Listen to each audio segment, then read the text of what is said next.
Un lipide, le synonyme, c'est une matière grasse. Donc ça, c'est un élément qu'on va retrouver surtout au niveau de la cellule. C'est tellement important pour une cellule que son nom à la cellule, c'est bicouche lipidique. Donc en fait, si je prends à l'échelle cellulaire, la plus petite unité, on va voir que tout le tour, c'est justement en fait du gras. Donc c'est vraiment un élément qui est essentiel.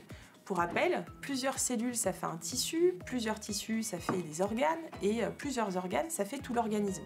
Donc on voit quand on dézoome que finalement, la cellule, c'est la plus petite sous-unité. Si elle est faite, elle, de gras, c'est vraiment une fonction qui est très très importante. Le gras, ça permet quoi? Donc de jouer... de participer à la structure cellulaire, ça permet aussi de véhiculer toutes les vitamines qui sont dites liposolubles. Donc liposolubles, elles sont solubles dans les lipides, donc dans les graisses.